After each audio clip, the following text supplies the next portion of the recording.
Howdy y'all, I'm Mickey, here, finally, with the planned follow-up of sorts of my last video, and here with an attempted new filming setup. In my last video, I went into the bury your gaze trope, what it is, how to identify it, and examples of it, including a more in-depth look into a rather prominent, I feel, example.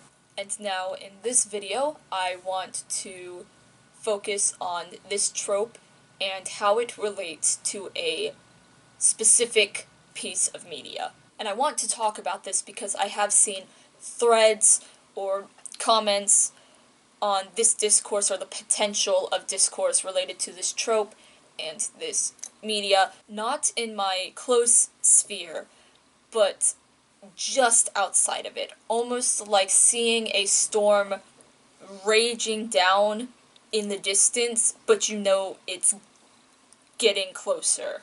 What specifically this media is probably pretty obvious if you follow me or know anything about my current interests, or, you know, read the title of the video or looked at the thumbnail. You know, it's the Magnus Archives. And obligatory disclaimer here, this is a video about a trope centered around killing characters. This video will contain a lot of spoilers for this podcast. The Magnus Archives returned on January 14th, beginning the last act of the last season. The ending is quickly approaching for this show, and I anticipate that it will be devastating. The creators of the Magnus Archives have never hidden the nature of the story they're telling. This story is a horror tragedy, and like typical tragedies, it is very likely, if not just straight up inevitable, that one or both of the main characters will die. If you're keeping up with the Magnus Archives and you still have not accepted that, it's maybe time to do so. Even the characters themselves have. And seeing as John and Martin are dating, and as a result both canonically queer characters, this has resulted in a debate of sorts on whether or not their deaths would constitute bury your gaze. The answer there is no, it's not. Aside from the fact that I'm adverse to applying the bury your gaze trope to certain genres in general, including things like slashers or tragedies, the Magnus Archives doesn't fit any of the criteria that I laid out in my previous video for what would fit that trope. So I'm going to go back through the 3 criteria that I came up with in my last video, quantity, quality, and value, and I'm going to analyze each of those in the Magnus Archives. And also for some of these, I am going to compare the Magnus Archives to the example I focused on in my last video, The Walking Dead, and see how those two are different. So, 1. Quantity. In my general video, I supplied AMC's The Walking Dead as an example of a bad ratio of LGBTQ+ characters to cishet characters, where queer characters made up about 2% of all characters in the show, and about 10.6% of all the main characters. For the Magnus Archives, it's a little more difficult because there's not like a main character section the same way there is for The Walking Dead, but I'm going to say there's about 10 generally accepted main characters. Of those 10, 5 are canonically queer. That means 50% of the main cast is canonically LGBTQ+ in some way. Alongside that, I can think of, off the top of my head, 11 canonically queer characters who are either the central focus of a statement or in a relationship with the statement giver. So that would be 16 characters that I can think of off the top of my head in the Magnus Archives 5 seasons, which is more than the 9 queer characters The Walking Dead has had in their 10 seasons. So it's not like the number of cishet characters is drastically higher than the number of canonically queer characters, especially not in the main cast. The second criteria point is quality. Aside from the one-off characters who make up the vast majority of the number of characters in the Magnus Archives, the queer characters are very well developed. And honestly, because the two main characters are queer and, dating each other, you could argue that in the Magnus Archives, queer characters get more screen time than cishet ones do. Another common attribute of the barrier gaze trope that I mentioned is that the stories within which this trope occurs tend to be very cis-heteronormative. It is safe to assume that unless explicitly stated otherwise, characters are defaulted to cishet, and gay characters are almost the exception or belong to their own separate group of characters. The Magnus Archives does not fall into this. In dialogue, the main characters don't tend to assume anything about each other's sexualities, whether that's because they just don't or as a result of off-screen discussion, inconsequential to what we get, where we have, say, Tim asking about Martin's crush and listing male and female co-workers with no hesitation, or when John and Martin finally do start dating, nobody seems surprised that John isn't straight, just that it took them so long to get it together.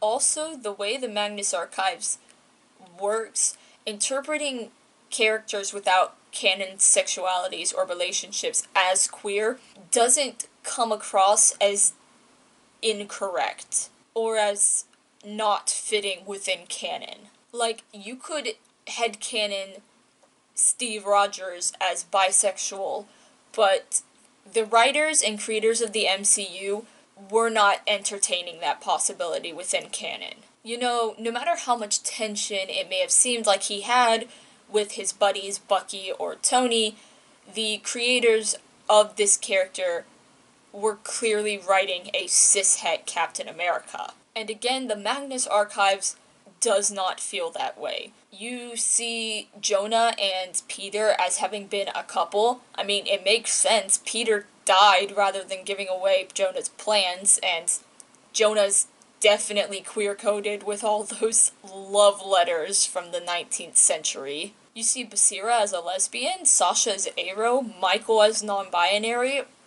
None of those are wrong.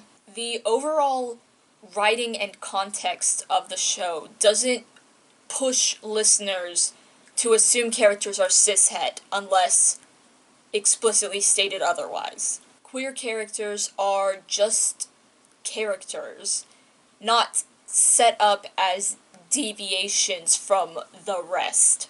Also within the category of quality, I've noted that the canonically queer characters are not all just gay. There's diverse representation within the LGBTQ plus characters. The main character is bi and ace with a current boyfriend, and his ex-girlfriend is dating one of his girlfriends.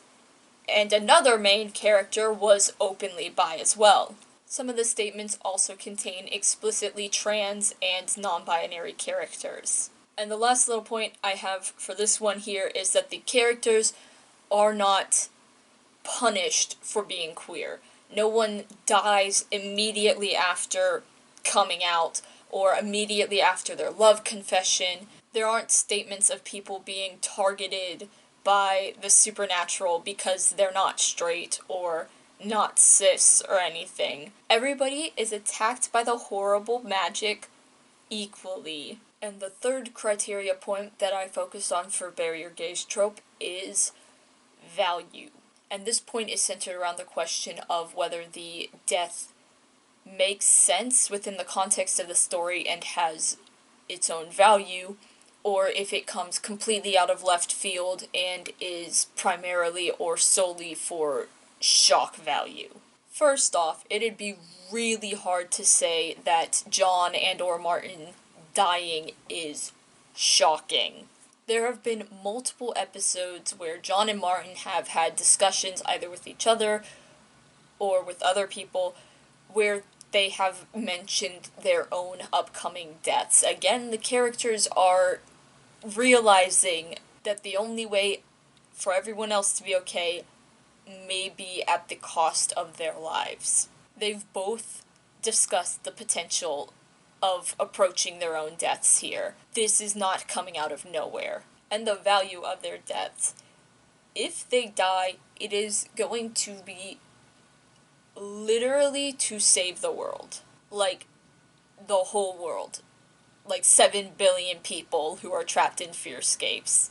Their deaths will have their own value. They won't just be a way of propelling a different character's story forward. And again, the Magnus Archives is a horror tragedy. Both of those genres have a ton of deaths. That's how most characters' plot lines end. With the exception of the sole survivor role, which tragedies do not always have. Looking over those 3 points, the Magnus Archives doesn't fit any of them. And some of the adverse reactions to the Magnus Archives' upcoming ending illuminate a sort of problem with people considering queer characters in fiction in general, not just this one specific piece of media. While it does suck that queer characters keep dying really suddenly and super disproportionately in average fiction, queer characters can and should exist in any genre, and that includes tragedies. The Magnus Archives and, let's say, They Both Die at the End by Adam Silvera, those are not examples of bury your gays, even though gay characters do die. They're just tragedies where the main characters are queer. I want to emphasize the difference between those because I have seen some understandably upset reactions to media repeatedly killing queer characters, but I don't want audiences to make creators, especially creators who are in the LGBTQ+ community themselves, afraid to write characters like that or like themselves in their stories and the genres they focus on, even if those genres aren't always the happiest. And I know that a couple hot takes on Twitter or Tumblr or TikTok are not going to discourage Adam Silvera or Johnny Sims from writing what they want to write. But a really bad reaction to the ending of the Magnus Archives may be seen by a different writer who's just getting started and who was going to write their own tragedy with queer characters. And if they see an aggressive reaction to something like that, then they may end up feeling that it's just not worth it. And again, we want more canonically LGBTQ+ characters, and non-cishet readers or viewers or listeners like a diverse range of media. Whether a queer audience member prefers comedies or dramas or romances or tragedies or horror or fantasy or sci-fi or whatever else, they should be able to find media with characters like them in the genre they prefer. And so discouraging creators from creating content with queer characters in certain genres because they're not happy is not what we want to do. There is a difference between cishet creators who put in just enough gay characters with just enough screen time to say they had them and get their little token brownie points before killing them off to further a main character's narrative, and LGBTQ+ creators making a variety of stories with characters like themselves in them. And that's basically my overall point here. Gay characters can die without it being bury your gays.